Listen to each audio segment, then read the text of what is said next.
Hello दोस्तों, मेरा नाम है धर्मराज कुमार और मैं आप सभी का स्वागत करता हूं हमारे इस चैनल लेट्स क्रैक बीएसईबी पे, जहां आज हम लोग पढ़ने वाले हैं क्लास 10th के केमिस्ट्री का चैप्टर नंबर 1, जिसका नाम है रासायनिक अभिक्रियाएं एवं समीकरण। तो चलिए शुरू करते हैं। सभी चीज़ों को हम लोग अच्छे से देखते हैं। बस आप ध्यान से बैठकर देखते जाइए, सभी चीज़ें आपको बहुत ही अच्छे से समझ में आएंगी। बिल्कुल भी किसी टेंशन लेने की जरूरत नहीं है। तो चलिए शुरू करते हैं हम लोग। देखिए, सबसे पहले हम लोग पढ़ेंगे कि रासायनिक अभिक्रिया है क्या।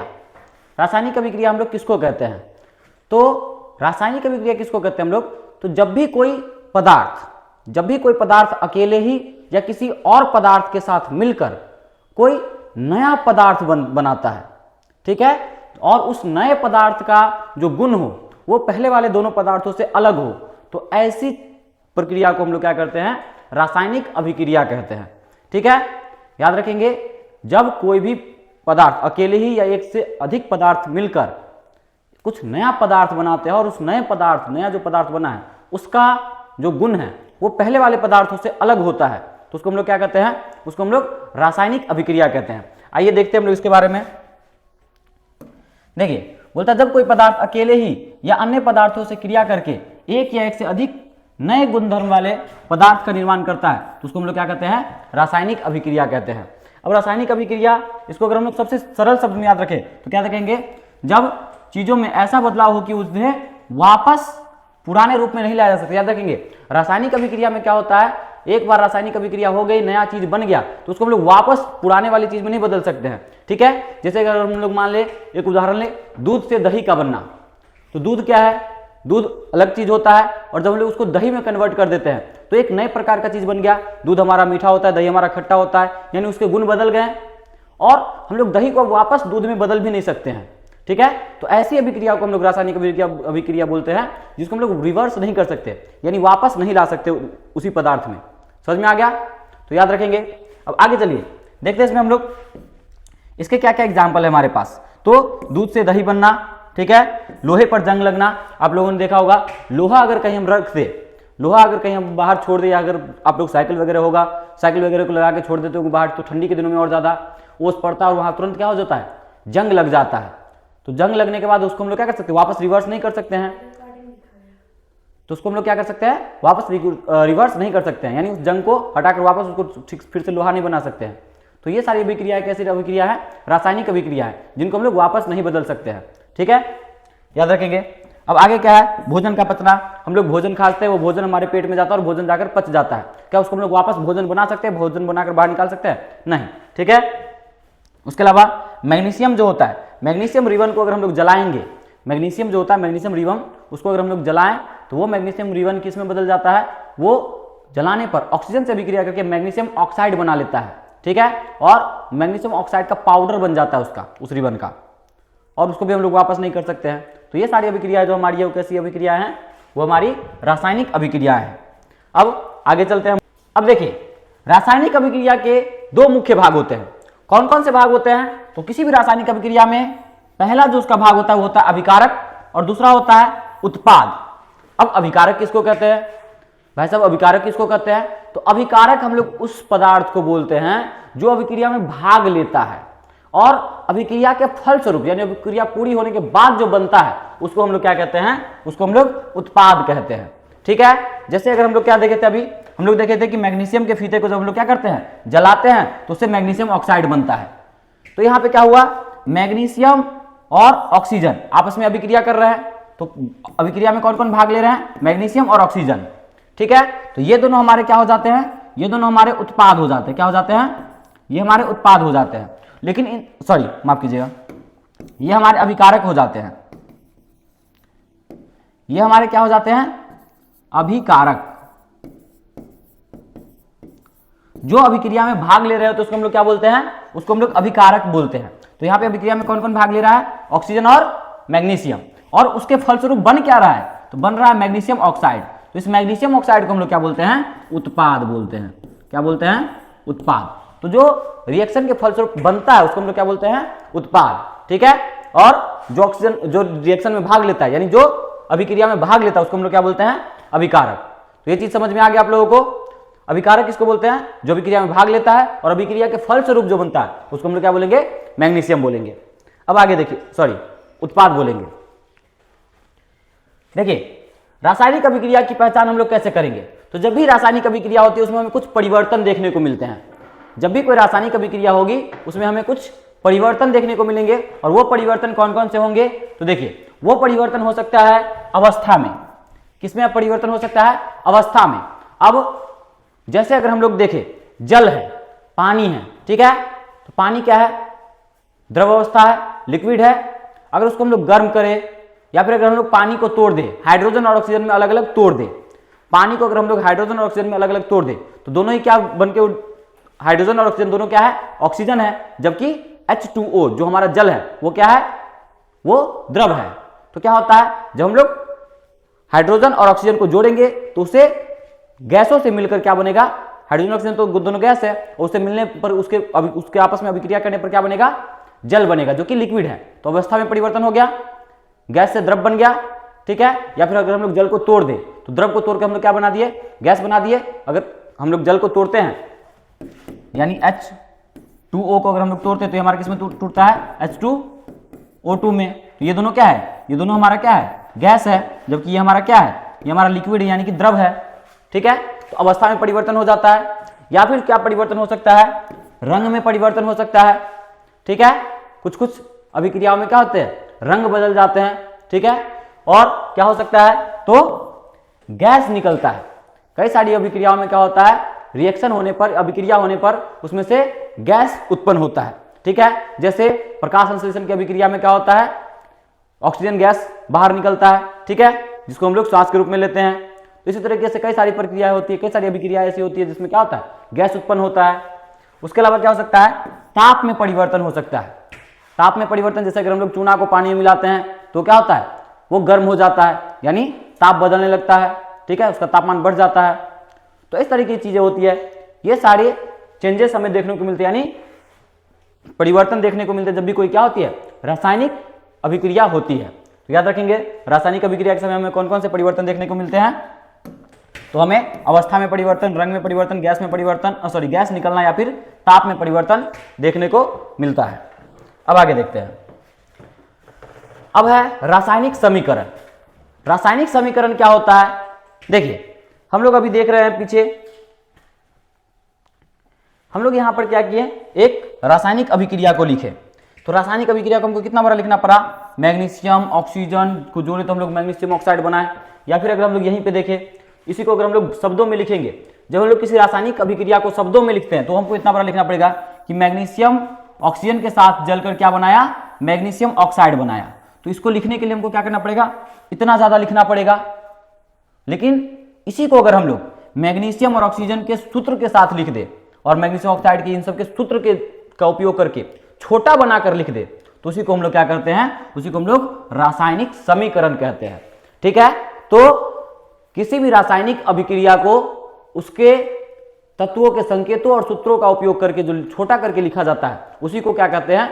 उसी को हम लोग रासायनिक समीकरण कहते हैं, ठीक है। सिंपल याद रखेंगे, रासायनिक अभिक्रिया को संकेतों और सूत्रों की मदद से छोटा करके लिखना क्या कहलाता है? रासायनिक समीकरण कहलाता है। डेफिनेशन देख लेंगे हम लोग। देखिए, रासायनिक समीकरण और किसी भी रासायनिक अभिक्रिया को वाक्य में लिखने के बजाय जब हम उसे संकेतों और सूत्रों के माध्यम से संक्षेप में यानी छोटा करके लिखते हैं तो उसको हम लोग क्या कहते हैं? रासायनिक समीकरण कहते हैं। जैसे हम लोग लिखेंगे कि मैग्नीशियम ऑक्सीजन के साथ जलकर क्या करता है? मैग्नीशियम ऑक्साइड बनाता है। और इसको हम लोग समीकरण में डायरेक्ट लिख सकते हैं क्या? कि 2Mg + O2 और 2MgO, यानी कि मैग्नीशियम और ऑक्सीजन, जब मैग्नीशियम को हम लोग जलाएंगे ऑक्सीजन में तो ऑक्सीजन के साथ रिएक्शन करके क्या बना लेगा? मैग्नीशियम ऑक्साइड बना लेगा, ठीक है। अब आगे देखते हैं हम लोग। देखिए, रासायनिक समीकरण लिखने के कुछ नियम होते हैं। रासायनिक समीकरण लिखने के नियम क्या होते हैं? तो सबसे पहले हम लोग क्या करते हैं? बाईं ओर क्या लिखते हैं? बाईं ओर हमेशा अभिकारकों को लिखते हैं, ठीक है। जैसे जो अभिक्रिया में भाग ले रहे हैं, जैसे यहाँ पे कौन कौन भाग ले रहे हैं? ऑक्सीजन और मैग्नीशियम। तो ये दोनों अब क्या कर रहे हैं? अभिक्रिया में भाग ले रहे हैं। तो इनको हम लोग किधर लिखे? बाईं ओर, लेफ्ट हैंड साइड, ठीक है, बाईं ओर लिखे। जबकि उत्पाद को हम लोग किधर लिखते हैं, उत्पाद को हम लोग दाईं ओर लिखते हैं। ठीक है, उत्पाद को हम लोग किधर लिखते हैं, दाईं ओर। तो याद रखेंगे इसमें क्या होता है, बाईं ओर किसको लिखते हैं हम लोग, अभिकारक को, और दाईं ओर किसको लिखते हैं, प्रतिफल को। ठीक है, प्रतिफल यही वही उत्पाद जो बना है उससे। अब उसके अलावा इन दोनों के बीच में हम लोग क्या करते हैं, एक तीर का उपयोग करते हैं ताकि ये उत्पाद और अभिकारक दोनों क्या हो, अलग अलग रह सके। तो इन दोनों को अलग अलग रखने के लिए हम लोग बीच में क्या करते हैं, तीर चिन्ह लगाते हैं। और इस तीर चिन्ह का जो मुंह होता है, तीर चिन्ह का जो चिन्ह होता है वो किसकी तरफ होता है, वो उत्पाद की तरफ होता है, प्रतिफल की तरफ होता है कि अभिकारकों के द्वारा बना क्या है, प्रतिफल बना है। ठीक है, उसके अलावा क्या याद रखना है हमको, अगर दो अभिकारक हो, कोई दो अभिकारक ए प्लस बी मिलके क्या कर रहा हो, ए बी बना रहा हो, तो ए और बी के बीच में क्या होता है, प्लस का चिन्ह दिया जाता है, नहीं कि धन चिन्ह दिया जाता है। ठीक है, या फिर कोई ए बी टूटकर ए प्लस बी बना रहा हो तो हम लोग उत्पादों के बीच में भी क्या करेंगे, धन चिन्ह देंगे, यानी प्लस का चिन्ह देंगे। तो जब भी हमको क्या करना हो, कोई दो अभिकारक या प्रतिफल लिखना हो तो हमको उसके बीच में क्या देना पड़ता है, उसके बीच हमें धन चिन्ह देना पड़ता है, नहीं कि प्लस का चिन्ह देना पड़ता है। ठीक है, अब आगे देखिए, अगर कभी गैस उत्पन्न हो, कभी गैस निकले, किसी अभिक्रिया से गैस निकले, जैसे प्रकाश संश्लेषण अभिक्रिया में क्या होता है, गैस निकलता है, ऑक्सीजन गैस निकलता है, तो उसमें क्या किया जाता है, इस तरीके से ऊपर की ओर तीर चिन्ह लगाया जाता है। जो भी गैस निकल रहा है उसके बगल में ऊपर की ओर तीर चिन्ह लगाया जाता है कि वो गैस उत्पन्न हो रहा है। ठीक है, और अगर कभी अपक्षेप बनता है, किसी अभिक्रिया में अपक्षेप बने, यानी ऊपर से जैसे हम लोग दूध वगैरह रख देते हैं तो थोड़ी देर बाद क्या होता है, दूध में ऊपर छाली जम जाता है, तो वैसे ही बहुत सारी अभिक्रिया में क्या होता है, ऊपर ठोस परत जम जाता है, जिसको हम लोग अपक्षेप बोलते हैं। तो जब कभी अपक्षेप जम जाता है तो उसको हम लोग क्या करते हैं, नीचे की ओर तीर दिखाकर प्रदर्शित करते हैं। तो ये सारी चीजें रासायनिक समीकरण लिखने के नियम है। इसके अलावा भी आपको कुछ याद रखना है, रासायनिक समीकरण में हम लोग और भी चीजें ऐड कर सकते हैं। जैसे हम लोग ऐड कर सकते हैं कि कोई पदार्थ की अवस्था क्या है, जैसे अगर कोई पदार्थ सॉलिड है, यानी कि कोई ठोस पदार्थ है तो उसके साथ हम लोग एस लिख देते हैं। अगर कोई पदार्थ द्रव है तो उसके साथ हम लोग एल लिख देते हैं, यानी लिक्विड। अगर कोई पदार्थ गैस है तो उसके साथ हम लोग जी लिख देते हैं, यानी कि गैस। और अगर किसी चीज का जलीय विलयन है, ठीक है, अगर किसी चीज का जलीय विलयन है तो हम लोग उसके साथ एक यू लिख देते, एक्वा। ठीक है, जलीय विलयन एक यू, एक्वा। समझ में आ गया? तो ये सारी चीजें याद रखेंगे। अब आगे देखिए, रासायनिक समीकरण के प्रकार। तो रासायनिक समीकरण जो हमारे होते हैं वो दो प्रकार के होते हैं। ठीक है, कौन कौन से रासायनिक समीकरण होते हैं? पहला रासायनिक समीकरण होता है संतुलित रासायनिक समीकरण। अब संतुलित रासायनिक समीकरण क्या होता है? तो वो समीकरण जिसमें तीर के दोनों तरफ, ऐसा समीकरण जिसमें तीर के दोनों तरफ परमाणुओं की संख्या बराबर होती है। कैसे? तो देखिए, जैसे हमारे पास एक एग्जाम्पल है, ये हमारा एक रासायनिक समीकरण है। इसमें अगर हम लोग दोनों तरफ परमाणुओं की संख्या गिने, इधर मैग्नीशियम हमारा कितना है? 2 है। इधर मैग्नीशियम हमारा कितना है? 2 है। इधर हमारा ऑक्सीजन कितना है? 2 है। और इधर भी हमारा ऑक्सीजन कितना है? 2 है। यानी कि दोनों तरफ परमाणुओं की संख्या बराबर है। तो जब दोनों तरफ परमाणुओं की संख्या बराबर होती है तो उसको हम लोग क्या कहते हैं? संतुलित रासायनिक समीकरण। ठीक है, हम लोग क्या बोलते हैं उसको? संतुलित समीकरण बोलते हैं। ठीक है, लेकिन जब दोनों तरफ परमाणुओं की संख्या बराबर नहीं होती है तो उसको हम लोग क्या बोलते हैं? असंतुलित समीकरण, या फिर इसी का दूसरा नाम है कंकाली समीकरण। ठीक है, याद रखेंगे, असंतुलित समीकरण को ही हम लोग क्या कहते हैं? कंकाली समीकरण कहते हैं। आपके एग्जाम में कंकाली समीकरण पूछ देता है कंफ्यूज करने के लिए, तो याद रखेंगे इसको हम लोग क्या कहते हैं? कंकाली समीकरण कहते हैं। अब देखिए, जैसे यहाँ पे हमारे पास मैग्नीशियम कितना है? 1 ही है। ऑक्सीजन कितना है? 2 है। ठीक है, और इधर हमारे पास मैग्नीशियम भी 1 है और ऑक्सीजन भी 1 ही है। तो इधर ऑक्सीजन 1 ज्यादा है, तो क्या हो गया? परमाणुओं की संख्या बराबर नहीं हुई दोनों तरफ, तो ये हमारा क्या हो गया? कंकाली या असंतुलित रासायनिक समीकरण हो गया। अब हम लोग जब भी रासायनिक समीकरण लेते हैं या फिर कोई भी अभिक्रिया होती है तो वो संतुलित होना जरूरी होता है। रासायनिक अभिक्रिया संतुलित होना जरूरी होता है। क्यों? क्योंकि इसके पीछे एक कारण है, और वो कारण क्या है? तो वो कारण है द्रव्यमान का संरक्षण नियम। ठीक है, द्रव्यमान का संरक्षण नियम जो है उसी के कारण क्या होता है? तो किसी भी रासायनिक समीकरण को संतुलित करना जरूरी हो जाता है।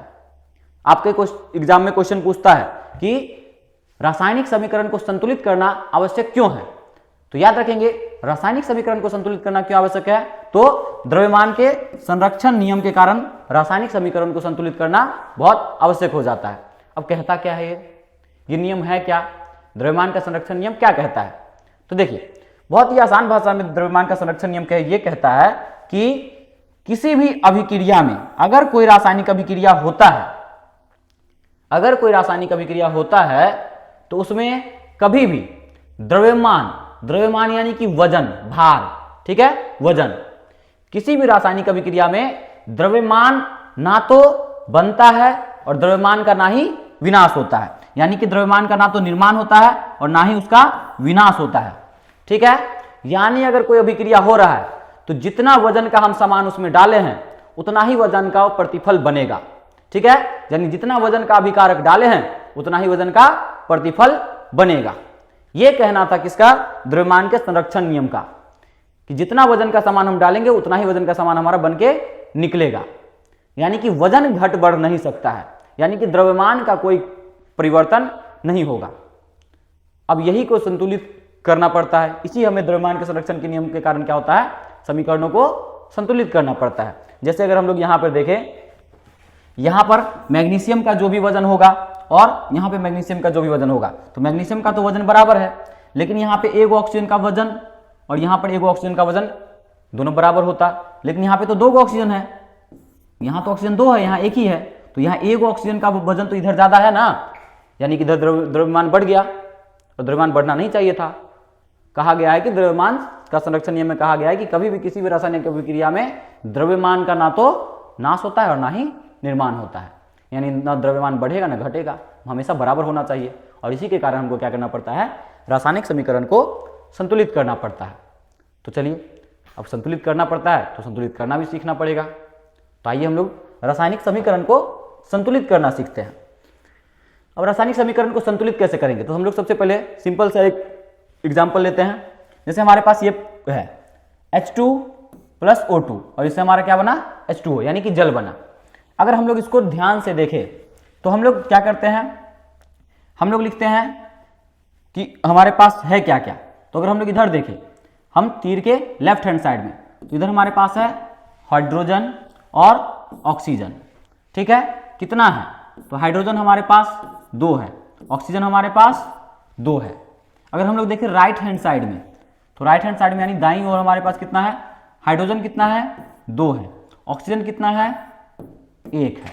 अब देखिए, ये जो यहाँ 2 गुना है ये इसके लिए है, तो यानी कि ये हाइड्रोजन 2 है लेकिन ऑक्सीजन हमारे पास 1 ही है।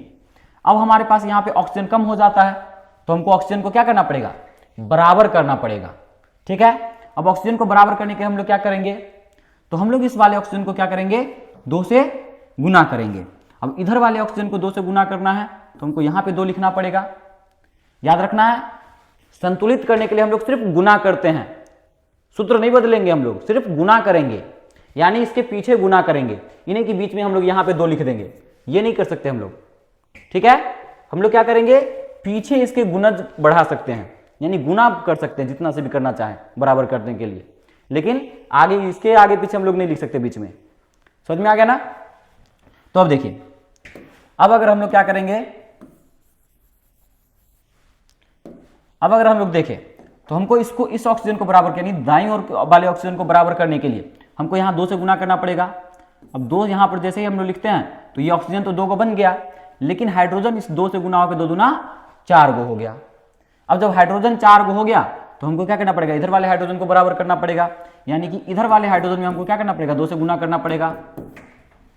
अब यहाँ हम लोग हाइड्रोजन में 2 से गुना कर देते हैं, तो हमारा क्या हो गया, इधर भी हाइड्रोजन 2 दूना 4 गो, ऑक्सीजन 2 गो, और इधर भी हाइड्रोजन 2 दूना 4 गो और ऑक्सीजन 2 गो। तो ये हमारा समीकरण हो गया संतुलित। तो इसको हम लोग क्या लिख देंगे, 2H2 + O2 = 2H2O, ठीक है। अगर हम लोग अब देखें तो 2 दूना 4, हाइड्रोजन हमारे पास 4 गो, इधर ऑक्सीजन 2 गो, इधर भी अगर हम लोग देखें तो 2 दूना 4, हाइड्रोजन 4 गो और 2 एकम 2, ऑक्सीजन 2। तो ये हमारा क्या हो गया, समीकरण संतुलित हो गया। इसके अलावा हम लोग और भी एग्जाम्पल देखते हैं। अब आगे हमारे पास क्या है, FeH2O से क्या बना, Fe3 और O4, इसके अलावा H2 हाइड्रोजन बना। अब देखते हैं हम लोग इसको कैसे समीकरण को संतुलित करेंगे। तो हम लोग फिर से क्या करेंगे, लिख लेंगे। हम लोग देखते हैं कि हमारे पास लेफ्ट हैंड साइड में क्या क्या है। तो लेफ्ट हैंड साइड में हमारे पास क्या है, Fe है, आयरन है, ठीक है। उसके अलावा हाइड्रोजन है, उसके अलावा ऑक्सीजन है। लेकिन हाइड्रोजन और ऑक्सीजन क्या है, एक साथ है, तो हम लोग इसको एक साथ कर देंगे। अगर हम लोग दूसरी तरफ देखें तो क्या क्या है हमारे पास, इधर भी हमारे पास Fe यानी कि आयरन है, ठीक है, उसके अलावा ऑक्सीजन है, लेकिन दोनों साथ साथ है, और उसके अलावा बचा कौन है, हाइड्रोजन है, ठीक है। अगर हम लोग देखिए इधर Fe कितना है, इधर एक ही है, हाइड्रोजन कितना है, 2 है, ऑक्सीजन कितना है, 1 है। दूसरी तरफ देखेंगे हम लोग, इधर Fe कितना हमारा 3 है, ऑक्सीजन कितना है 4 है, हाइड्रोजन कितना है 2 है, ठीक है। इतना समझ में आ गया। अब देखिए हम लोग बराबर करने के लिए कैसे बराबर करेंगे, तो हम लोग सबसे पहले देखते हैं Fe, इधर हमारे पास 3 है, इधर 1 ही है, तो इसको हम लोग क्या करते हैं 3 से गुना कर देते हैं, तो ये हमारे पास 3 Fe हो गया, यानी आयरन 3 गो हो गया, यानी कि आयरन हमारा बराबर हो गया, ठीक है।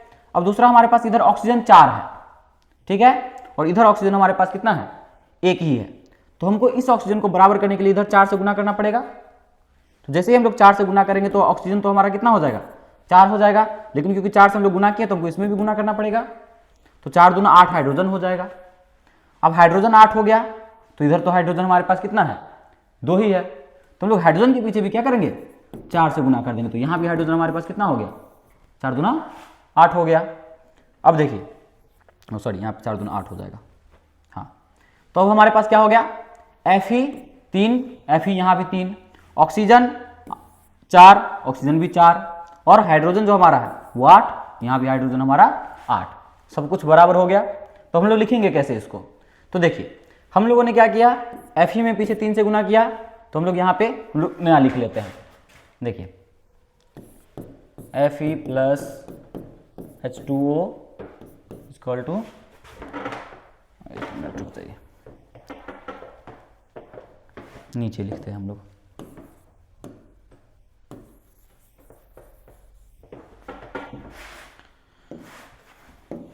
यहाँ लिख लेते हैं, हमारे पास क्या था Fe प्लस H2O और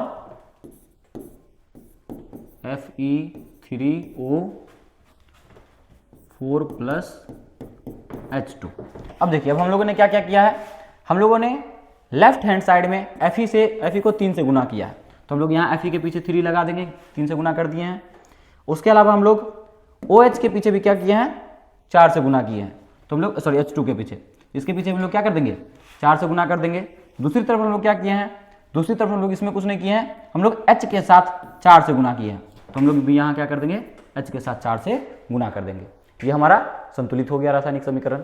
अब इसको हम लोग क्या करेंगे, जब भी हम लोग एग्जाम में लिखेंगे तो इसको हम लोग डब्बे में घेर देंगे, इस आंसर को हम लोग क्या करेंगे हमेशा डब्बे में घेर देंगे, ठीक है, और ये हमारा रासायनिक समीकरण संतुलित हो गया, ठीक है। और चलिए हम लोग एक आध एग्जाम्पल और देखते हैं इसके अलावा।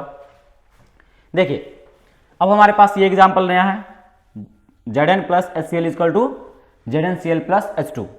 अब देखिए इधर हमारे पास Zn है, उसके अलावा हाइड्रोजन है, क्लोरीन है, और हाइड्रोजन और क्लोरीन क्या है साथ में है। दूसरी तरफ हमारे पास कौन कौन है, जिंक है, क्लोरीन है, और ये दोनों साथ साथ है, उसके अलावा हमारे पास हाइड्रोजन है, ठीक है। हमारे पास इधर कितना है Zn, जिंक एक ही है, हाइड्रोजन कितना है एक ही है, क्लोरीन कितना है एक ही है। दूसरी तरफ Zn कितना है एक ही है, क्लोरीन कितना है 2 है, और हाइड्रोजन कितना है 2 है। तो हमारे पास क्या क्या कम है, सबसे पहले तो हम लोग देखेंगे कि हमारे पास हाइड्रोजन इधर ज़्यादा इधर कम है, तो इधर अगर ज़्यादा है तो हमको इधर से गुना करना पड़ेगा, तब जाके हाइड्रोजन क्या होगा हमारा बराबर होगा। इधर 2 है तो हम लोग इधर से 2 से गुना कर देंगे हाइड्रोजन को। अब जैसे हम लोग इधर 2 से गुना करेंगे हाइड्रोजन को, तो हमारे पास हाइड्रोजन तो 2 से गुना होकर 2 हो गया, लेकिन क्लोरीन भी क्या हो गया 2 हो गया, तो हाइड्रोजन और क्लोरीन दोनों हमारा 2 हो गया। यहाँ हमारा हाइड्रोजन क्लोरीन पहले से 2 है, और जिंक जो हमारा था 1 है वो हमारा 1 है ही, तो ये हमारा क्या हो जाता है समीकरण संतुलित हो जाता है। हमने क्या किया, सिर्फ HCl के पीछे 2 लगा दिया, तो हम लोग यहाँ HCl के पीछे 2 लगा देंगे, आपको नहीं फिर से लिखना पड़ेगा उसको, और ये समीकरण हमारा संतुलित हो जाता है, ठीक है। तो इस तरीके से हमारा समीकरण संतुलित हो गया। और एग्जाम्पल देखते हैं हम लोग इसके अलावा। अब देखिए हमारे पास है Na plus H2O equal to NaOH plus H2, ठीक है। अब देखिए इसमें क्या करेंगे हम लोग, फिर से वही करेंगे, इधर क्या क्या है हमारे पास सोडियम है, उसके अलावा H2O है, हाइड्रोजन और ऑक्सीजन, हाइड्रोजन और ऑक्सीजन साथ में है, ठीक है। दूसरी तरफ हमारे पास कौन कौन है, दूसरी तरफ हमारे पास है Na यानी कि सोडियम, O यानी ऑक्सीजन, H यानी हाइड्रोजन और फिर से हमारे पास H है। अब ये तीनों एक साथ है और इधर हमारे पास H2O एक साथ है। सोडियम कितना है, 1 है, हाइड्रोजन कितना है, 2 है, ऑक्सीजन कितना है, 1 ही है। दूसरी तरफ हमारे पास सोडियम कितना है, 1 है, O ऑक्सीजन कितना है, 1 है, हाइड्रोजन कितना है, 1 है और इधर हाइड्रोजन कितना है अलग से 2 है, ठीक है। अब इधर कुल मिला के हमारे पास हाइड्रोजन कितना हो जाता है, 3। अब क्योंकि ये विषम संख्या में हमारे पास है तो हम लोग इसको सम संख्या में बना लेंगे। अब सम संख्या में बनाने के लिए हम लोग इसको 2 से गुना कर देंगे। जैसे ही 2 से गुना करेंगे हमारा सोडियम भी 2 हो जाएगा, ऑक्सीजन भी 2 हो जाएगा और हाइड्रोजन भी 2 हो जाएगा। अब 2 होने के बाद क्या हो गया, हमारे पास इधर हाइड्रोजन 2 2 4 हो गया और इधर हमारे पास हाइड्रोजन कितना है, 2 ही है। तो हम लोग क्या करेंगे, इधर भी 2 से गुना करेंगे। अब इधर से 2 से गुना करने के बाद क्या हो गया, हाइड्रोजन हमारा 2 हो गया और ऑक्सीजन भी साथ में, सॉरी हाइड्रोजन 2 दूना 4 हो गया, 2 से गुना होकर 2 दूना 4 हो गया और ऑक्सीजन भी हमारा कितना हो गया, 2 से गुना होकर 2 हो गया। अब 4 और 2, तो इधर हमारे पास हाइड्रोजन 4 पहले से था तो हाइड्रोजन से हमारा संतुलित हो गया, ऑक्सीजन हमारे पास 2, ये संतुलित हो गया और Na हमारे पास क्या है, यहाँ पे 2 है और इधर 1 ही है। तो Na के पीछे भी हम लोग क्या करेंगे, 2 लगा देंगे। ये हमारा क्या हो जाएगा, रासायनिक समीकरण संतुलित हो जाएगा। तो इधर हम लोग क्या करेंगे, अब इसको फिर से लिखने के लिए हम लोग जब लिखेंगे दोबारा इसको तो Na plus H2O Na OH plus H2, हम लोगों ने कहाँ कहाँ गुना किया है, तो हम लोगों ने Na के साथ 2 से गुना किया है तो Na के साथ 2 से गुना लिख देंगे। उसके अलावा हम लोगों ने क्या किया है, OH के साथ भी यानी H2O के साथ भी 2 से गुना किया है तो इसके साथ भी हम लोग 2 से गुना किए लिख देंगे। उसके अलावा हम लोग क्या किए हैं, यहाँ भी 2 से गुना किए हैं तो इसमें भी हम लोग लिख देंगे कि हम लोग 2 से गुना किए हैं और ये हमारा रासायनिक समीकरण संतुलित हो जाता है। Na हमारा क्या हो गया है, 2 से गुना होने के बाद 2 हो गया। तो हम लोग सोडियम 2, उसके अलावा हमारा ऑक्सीजन इधर भी 2, इधर भी 2, हाइड्रोजन हमारा इधर 4 और इधर 2 यहाँ 2 यहाँ 2 2 4। तो ये हमारा क्या हो गया, रासायनिक समीकरण संतुलित हो गया। एक एग्जाम्पल और हम लोग देखेंगे। अब देखिए हमारे पास इस एग्जाम्पल में क्या है, P है, Pb है यानी कि लेड सीसा। उसके अलावा हमारे पास कौन है, N है, नाइट्रोजन है, ऑक्सीजन है। दूसरी तरफ हमारे पास कौन है, दूसरी तरफ भी हमारे पास Pb यानी कि लेड सीसा है, ऑक्सीजन है, नाइट्रोजन है और फिर अलग से ऑक्सीजन है। हाँ सॉरी, एक मिनट रुक जाइए।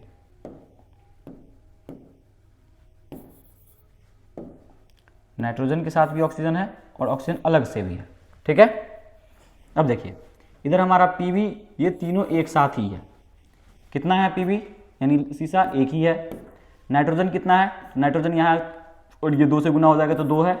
ऑक्सीजन पहले से 3 है और 2 से गुना हो जाएगा तो 2 दूना 6 है, ठीक है। इधर हमारा कितना है, तो इधर हमारा Pb 1 है, ऑक्सीजन भी 1 है और ये दोनों साथ में है। उसके अलावा नाइट्रोजन और ऑक्सीजन ये भी दोनों साथ में है। नाइट्रोजन कितना है, 1 है, ऑक्सीजन कितना है, 2 है। उसके अलावा हमारे पास लास्ट में ऑक्सीजन कितना बचता है, 2 बचता है। अब देखिए, अब इसको हमको क्या करना पड़ेगा, फिर से हमारे पास इधर ऑक्सीजन 2 2 4 और 1 5 यानी विषम संख्या में बच जाता है। तो हम लोग क्या करेंगे, इसको 2 से गुना कर देंगे। 2 से गुना करने से क्या होगा कि ये तो हमारा Pb 2 हो जाएगा और ये हमारा क्या हो जाएगा 2। अब 2 करने से क्या हो गया, ये हमारा ऑक्सीजन सम संख्या में आ गया, ठीक है। लेकिन जैसे हम लोग इधर 2 किए, हमारे पास ऑक्सीजन 6 हो गया, यहाँ भी ऑक्सीजन 6 हो गया, यानी ऑक्सीजन तो बराबर हो गया, लेकिन हमारा Pb जो कि लेड सीसा पहले से बराबर था वो अब 2 हो गया। अब हमारे पास यहाँ पे 1 ही है, वहाँ 2 है, तो हम लोग इधर भी 2 से गुना करेंगे। अब जैसे हम लोग यहाँ 2 से गुना करेंगे तो ये 2 भी 2 हो जाएगा, नाइट्रोजन भी हमारा क्या हो जाएगा, 2 दूना 4 हो जाएगा और ऑक्सीजन क्या हो जाएगा, 6 दूना 12 हो जाएगा। अब इधर हमारे पास क्या है, Pb दोनों बराबर है, 2 2 है। नाइट्रोजन हमारे पास इधर 4 है और दूसरी तरफ 1 ही है, तो हम लोग क्या करेंगे, इसके पीछे 4 से गुना कर देंगे। अब जैसे ही 4 से गुना करेंगे हमारा क्या हो जाएगा, 4 हो जाएगा। ऑक्सीजन हमारा कितना हो जाएगा, 4 दूना 8 हो जाएगा। तो नाइट्रोजन भी हमारा क्या हो गया, बराबर हो गया, इधर भी 4 इधर भी 4। ऑक्सीजन देख लेते हैं, ऑक्सीजन हमारा इधर 12 है, इधर 2 8 10 और 2 12, यानी कि हमारा ऑक्सीजन भी क्या हो गया, बराबर हो गया। ये चीज़ समझ में आ गया आपको। अब हम लोग देखेंगे कहाँ कहाँ हम लोग गुना किए हैं। तो हम लोग इधर सबके पीछे क्या किए, 2 से गुना किए हैं, तो हम लोग यहाँ लिख देंगे कि 2 से गुना किए हैं। इधर हम लोग Pb और O के पीछे 2 से गुना किए तो यहाँ 2 लिख देंगे। हम लोग NO के पीछे 4 से गुना किए तो हम लोग 4 लिख देंगे और O के पीछे हम लोग कुछ नहीं किए हैं, तो ये हमारा समीकरण संतुलित हो जाता है। क्या ये समझ में आया आप लोगों को? उम्मीद करते हैं ये चीज़ आपको बहुत ही अच्छे से समझ में आया होगा। मैंने बहुत ही सिंपल तरीके से समझाने का कोशिश किया है। अब चलिए आगे चलेंगे हम लोग। अब हम लोग पढ़ते हैं अलग अलग प्रकार के रासायनिक अभिक्रियाओं के बारे में। रासायनिक अभिक्रियाएं कई प्रकार की होती है, ठीक है, बहुत सारी प्रकार की रासायनिक अभिक्रिया होती है। उसमें से हम लोग सबसे पहले जो पढ़ेंगे वो है हमारा संयोजन अभिक्रिया। संयोजन अभिक्रिया क्या होता है? बहुत ही सिंपल से याद रखेंगे। संयोजन मतलब होता है जुड़ना, ठीक है। तो जब भी दो पदार्थ आपस में मिलकर किसी नए पदार्थ को बनाते हैं तो उसको हम लोग क्या कहते हैं? संयोजन अभिक्रिया कहते हैं। संयोजन का मतलब ही होता है जुड़ना, ठीक है। तो संयोजन अभिक्रिया किसको बोलेंगे? जब भी दो पदार्थ आपस में मिलकर कोई नया पदार्थ बनाते हैं तो उसको हम लोग क्या कहते हैं? संयोजन अभिक्रिया कहते हैं। अब देखिए बोलता है जिस अभिक्रिया में दो या दो से अधिक पदार्थ क्या करते हैं? मिलकर नया पदार्थ बनाते हैं। जैसे कोई पदार्थ A और B था और दोनों मिलकर क्या बना लिया? AB, तो उसको हम लोग क्या बोलेंगे? संयोजन अभिक्रिया बोलेंगे। जैसे कार्बन और ऑक्सीजन दोनों मिलकर क्या बना लेंगे? कार्बन डाइऑक्साइड बना लेंगे। जब भी हम लोग कोयला वगैरह को कार्बन को जलाएंगे तो क्या करेगा? ऑक्सीजन के साथ रिएक्शन करके कार्बन डाइऑक्साइड बना लेगा। तो यहाँ पे क्या हुआ? दो पदार्थ आपस में मिलकर नया पदार्थ बना लिए, तो ये क्या कर लिए? जुड़ गए, यानी कि संयोग कर लिए। संयोग मतलब जुड़ना, ठीक है, यानी संयोजन अभिक्रिया। तो संयोजन का मतलब ही होता है संयोग यानी कि जुड़ना। तो जब भी दो पदार्थ आपस में मिलकर कोई नया पदार्थ बनाएंगे, दो या दो से अधिक पदार्थ आपस में जुड़कर, तो उसको हम लोग क्या बोलते हैं? संयोजन अभिक्रिया बोलते हैं। यहाँ पे हमारे पास कुछ एग्जांपल है, जैसे कोयला को जलाना या फिर मैग्नीशियम रिबन को हम लोग देखे तभी। मैग्नीशियम रिबन को भी हम लोग जलाएंगे तो भी ऑक्सीजन के साथ अभिक्रिया करके बना लेता है, मैग्नीशियम ऑक्साइड बना लेता है। इसके अलावा अगर हम लोग बिना बुझा हुआ चूना में पानी डाल दें तो भी वो रिएक्शन करके क्या बना लेता है? तो CaO में अगर हम लोग पानी डाल दें, कैल्शियम ऑक्साइड में अगर हम लोग पानी डाल दें तो ये कैल्शियम हाइड्रोक्साइड बना लेता है, ठीक है, यानी बुझा हुआ चूना बना लेता है, कैल्शियम हाइड्रोक्साइड, ठीक है, CaOH। तो सब में क्या हो रहा है? यहाँ पे जुड़ रहा है, ये आपस में क्या कर रहा है? जुड़ रहा है। और संयोग मतलब जुड़ना, संयोग मतलब जुड़ना। तो यहाँ पे हमको क्या पढ़ना था?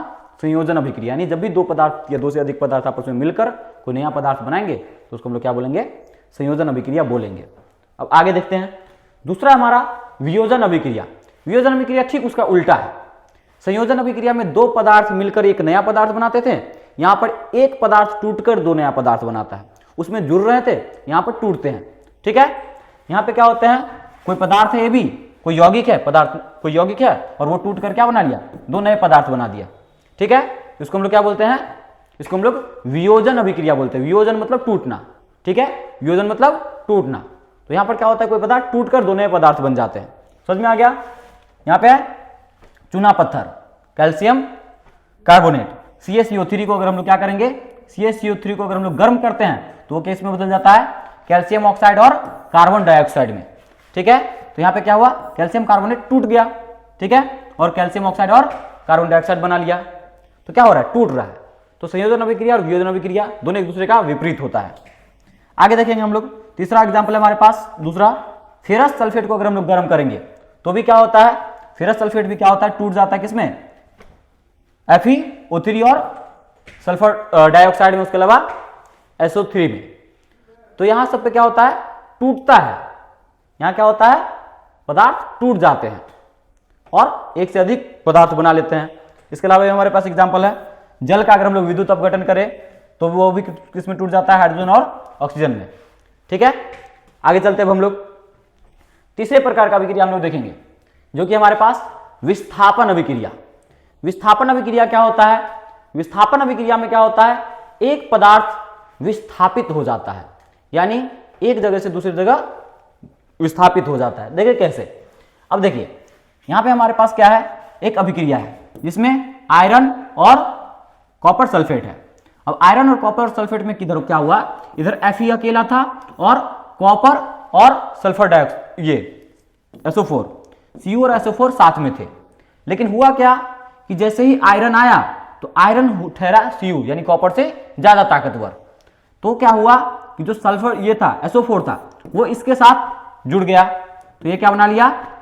फेरस सल्फेट, और बेचारा जो कॉपर था वो अकेला रह गया। तो क्या हो गया? ये जो हमारा सल्फेट है ये कॉपर से विस्थापित होकर किसके साथ जुड़ गया? आयरन के साथ जुड़ गया, ठीक है। Fe यानी कि आयरन के साथ जुड़ गया, और इसी को हम लोग क्या बोलते हैं? विस्थापन अभिक्रिया, क्योंकि ये यहाँ पे SO4 कॉपर से विस्थापित होकर किसके साथ जुड़ गया, Fe के साथ, यानी कि आयरन के साथ जुड़ गया। ठीक है, इसके अलावा हमारे पास एग्जाम्पल है जैसे जिंक और कॉपर सल्फेट, इसमें भी क्या होता है, ये जिंक सल्फेट बना लेता है, यानी SO4 किसके साथ जाके जुड़ जाता है, जिंक के साथ, और बेचारा कॉपर फिर से अकेला रह जाता है। या फिर हमारे पास क्या हो, Pb और CuCl3 हो, उसमें भी क्या होता है, Pb के साथ क्लोरीन जुड़ जाता है और बेचारा कॉपर अकेला रह जाता है। समझ में आ गया। तो विस्थापित हो जाना, किसी पदार्थ के एक पदार्थ से दूसरे पदार्थ में विस्थापित हो जाना, यानी इसके साथ दोस्ती तोड़कर उसके से दोस्ती कर लिया, विस्थापित हो गया, इसको हम लोग क्या बोलते हैं, विस्थापन अभिक्रिया बोलते हैं। अब चलते हैं हम लोग आगे। अब हमारा है द्विविस्थापन अभिक्रिया। अब यहां पर क्या हो रहा था पिछले विस्थापन अभिक्रिया में कि एक पदार्थ, ये एक यौगिक में से एक पदार्थ दूसरे पदार्थ में विस्थापित हो जा रहा था। यहां पे क्या होता है, यहां पे अदला बदली होता है, यहां पे अदला बदली कर लेते हैं ये लोग आपस में। जैसे यहां पे AB पदार्थ था और CD था, तो ये क्या बोला, A वाला अपना B उसको दे दिया C को, और C वाला D खुद ले लिया, तो ये बन गया AD, और अपना B C को दिया था तो ये बन गया CB। उसी तरह इसको हम लोग एग्जाम्पल में देखें तो जैसे हमारे पास था सोडियम सल्फेट और बेरियम क्लोराइड, इसमें क्या हुआ, ये हमारे पास सोडियम सल्फेट है, तो सोडियम के पास क्या है, सल्फेट है, ठीक है, और बेरियम के पास क्लोरीन है। ये क्या बोला, अपना ये Ba, ये अपना क्लोरीन किसको दे दिया, ये क्लोरीन दे दिया Na को, ठीक है, सोडियम को, और उसका सल्फेट खुद ले लिया, तो ये बना लिया बेरियम सल्फेट, और ये क्या बन गया, सोडियम क्लोरीन, सोडियम क्लोराइड। ठीक है, तो ये क्या होते हैं, आपस में बदला बदली कर लेते हैं, ये एक दूसरे को आपस में बदला बदली कर देते हैं, मेरा वाला तू ले ले, तेरा वाला मैं ले लेता हूं। ठीक है, जैसे स्कूल में आप लोग पेंसिल पेन बदला बदली करते होंगे, उस तरीके से ये लोग क्या करते हैं, आपस में पदार्थों का अदला बदली कर लेते हैं, और इसी को हम लोग बोलते हैं द्विविस्थापन अभिक्रिया। दोनों अपना अपना चीज विस्थापित कर लेता है। समझ में आ गया। चलिए अब आगे देखते हैं हम लोग, जैसे एक और एग्जाम्पल है सिल्वर नाइट्रेट और सोडियम क्लोराइड का। ये हमारे पास सिल्वर नाइट्रेट है, और ये क्या किया, ये अपना NO3 नाइट्रेट दे दिया किसको, सोडियम को, और उसका क्लोरीन खुद ले लिया, तो ये बना लिया AgCl, और इधर बन गया NaNO3 सोडियम नाइट्रेट। अब आगे चलेंगे हम लोग इसमें। अगला हमारे पास है विद्युत अपघटन अभिक्रिया। विद्युत अपघटन अभिक्रिया क्या होता है, तो अभी जो हम लोग पढ़े थे वियोजन अभिक्रिया यानी टूटना, वही अभिक्रिया है, बस होता अलग तरीके से है।